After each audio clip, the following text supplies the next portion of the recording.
नमस्कार, आदाब। मैं अर्जुन आपका जेकेसी न्यूज़ और साथ में अपने पेज द डेली हिंदुस्तान पे भी आपका बहुत-बहुत स्वागत करता हूँ। इस वक्त मैं भलेसा की डुडवाड़ पंचायत में और यहाँ पर मेरे साथ कुछ पीआरआईज़ हैं, सरपंचीज़, पंचीज़। हम इनसे कुछ बातें करेंगे यहाँ की मुश्किलातों को लेकर के।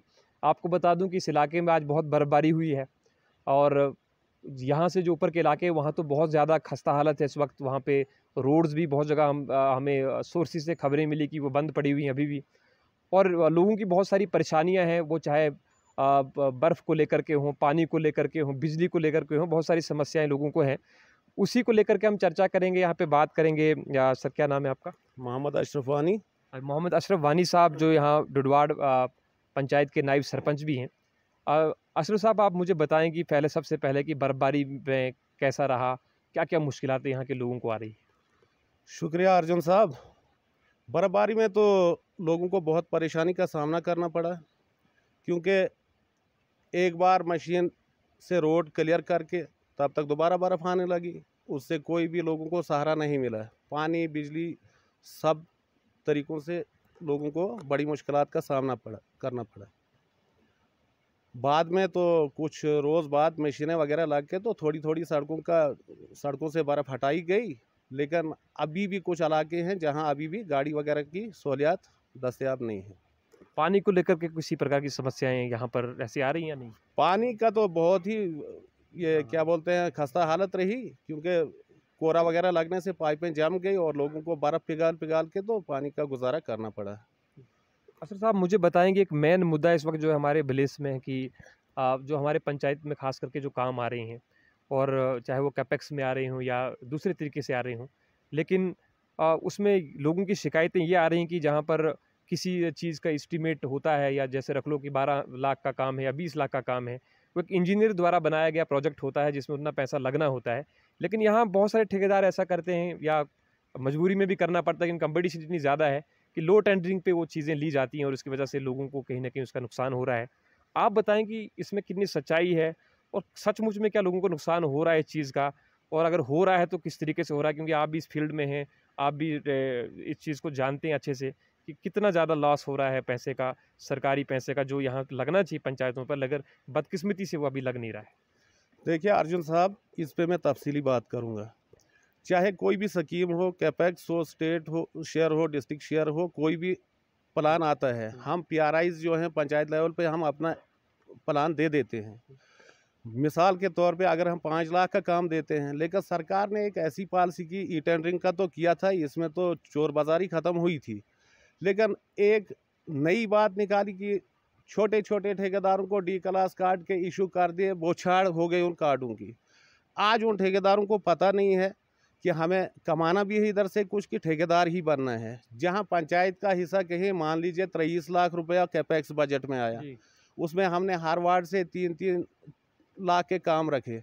अब ठेकेदार कंपटीशन करते हैं और वो 1.5 लाख में उस काम को ले जाते हैं। लेकिन मेरी सरकार से ये गुजारिश रहेगी कि हमारी पंचायत का हिस्सा होता है, हमारी पंचायत नहीं, हर पंचायत का हिस्सा होता है, तो उसमें जो ठेकेदार लेते हैं कम रेट पे काम लेते हैं, लेकिन जो बाकी हमारी पंचायत का पैसा बचता है, मैं सरकार से, रूरल डेवलपमेंट डिपार्टमेंट से ये गुजारिश करूँगा कि वो पैसा कहीं मंजर आम पे लाया जाए। जो बाकी बचता है, ठेकेदार ने तो काम करना है जो टेंडर उसने दिया है, लेकिन जो हमारा बाकी पैसा बचता है उसको पंचायत के ही किसी एसेट पे फिर दोबारा इस्तेमाल किया जाए, वो ज़ाया नहीं होना चाहिए। कहीं न कहीं अफसर साहब, एक नुकसान भी तो उस चीज़ का हो रहा है कि 3 लाख का काम आप 1.5 लाख में ले रहे हो, तो क्या उस क्वालिटी में वो काम हो पाएगा? आपको लगता है कि कैसे कर पाएँगे वो तो काम? ठेकेदार का काम है, हम तो क्वालिटी से काम लेंगे। पीआरआईज किस लिए हैं? हम तो क्वालिटी से काम लेंगे ठेकेदार से, लेकिन गवर्नमेंट को इस वक्त उसमें क्या बोलते हैं फ़ायदा है, लेकिन नुकसान हो रहा है। हमारा जो बाकी पैसा रह जाता है वो ज़ाया हो जाता है, जो हमारी पंचायत का हिस्सा था। वो कैपेक्स बजट हो, वो स्टेट शेयर हो, डिस्ट्रिक्ट शेयर हो, कोई भी किसी भी स्कीम से जिसकी टेंडरिंग हुई, तो वो पैसा जो बाकी बचता है वो कहीं नोटिस में लाया जाके उसको फिर दोबारा उसी पंचायत के किसी इस्तेमाल में लाना चाहिए। कोई भी एसेट वो हम पीआरआईज फिर प्लान देंगे, लेकिन वो ज़ाया नहीं होना चाहिए पैसा। ठेकेदार की तो जिम्मेदारी है, उसने अगर टेंडर दिया है तो उसको तो काम करना है, काम हम अच्छा लेंगे उससे, क्योंकि पीआरआईज बैठे हैं हर पंचायत में, वो काम अच्छा लेंगे उनसे। नहीं, इसमें एक बात और मेरे भी साथ है। यहाँ जाकिर साहब भी हैं, थोड़ा आप भी मुझे बताएं, आप कुछ कहना चाहते हैं इस मसले पर? क्या चीज़ें इसमें की जानी चाहिए या क्या प्रावधान ऐसे किए जाने चाहिए ताकि कोई ना कोई सुधार हो, लोगों को फ़ायदा हो चीज़ का? हाँ, आपने अभी बोला कि 3 लाख का काम है, हाँ। उसको ठेकेदार 1.5 लाख में लेता है। बिल्कुल। तो आप मुझे ये बताएं, जो जहाँ 3 लाख खर्चा आना है, वहाँ 1.5 लाख में आप उस काम को कैसे करेंगे? तो वही मेरा और सवाल कितनी था कि कितना उसकी क्वालिटी बनाएंगे? उसकी क्वालिटी आप ही बोले मुझे, कितनी क्वालिटी बनेगी उसकी? वो खुद बचाएगा क्या? वो खुद बचाएगा क्या, ज़मीन पे लगाएगा क्या? मतलब 3 लाख का काम आप 1.5 लाख में करते हो, तो वो कैसे करना है भाई? अगर मैंने 20 मीटर सड़क बनानी है, 3 लाख में बनेगी वो, तो 1.5 लाख में तो 5 ही मीटर बनेगी या 10 मीटर बनेगी। तो वही 1.5 लाख में मैं 20 मीटर सड़क बनाता हूँ, तो उसकी उसमें क्या कहते हैं आप, इसकी क्वालिटी क्या बनेगी, वो आप ही बताएं मेरे को। मतलब कहीं न कहीं सरकार को ऐसी जगह है जहाँ काम टेंडरिंग पे काम लिया है, तो अब रिटेंडरिंग हो रही है, दोबारा काम ही शुरू नहीं हो रहे हैं। बहुत सारी जगहों में आपने ऐसे भी देखा है। हमारी पंचायत में लगभग 3 काम ऐसे हैं जिनकी रिटेंडरिंग हो गई दोबारा से रिटर्न। दोबारा से।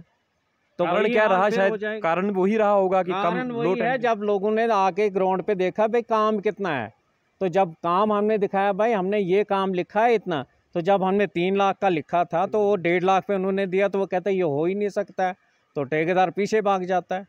या तो ठेकेदार की फिर जिम्मेवारी बननी चाहिए कि हाँ भाई मैंने टेंडरिंग दी है तो मैं इस काम को भी करूँ।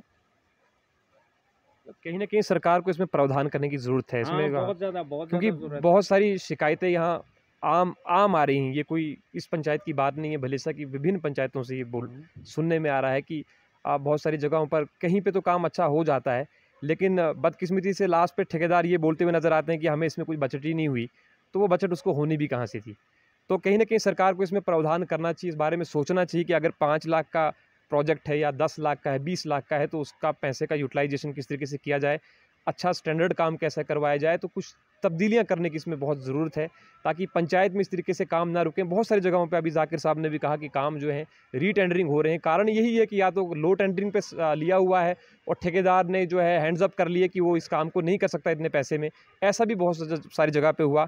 मिसालन में आपको गुंदो ब्रिज, जो हमारा झूला पुल है गुंदो में, उसकी कुछ दिनों पहले टेंडरिंग हुई और एक ठेकेदार ने उसको लो टेंडरिंग पे उठाया और आज वही ठेकेदार जो है उस काम को करने से इनकार कर रहा है, ये लोगों का कहना है, क्योंकि उसका मानना है कि इतने से पैसे में वो ये काम नहीं कर पाएगा। तो कहीं न कहीं पब्लिक का एक डायरेक्टली नुकसान हो रहा है।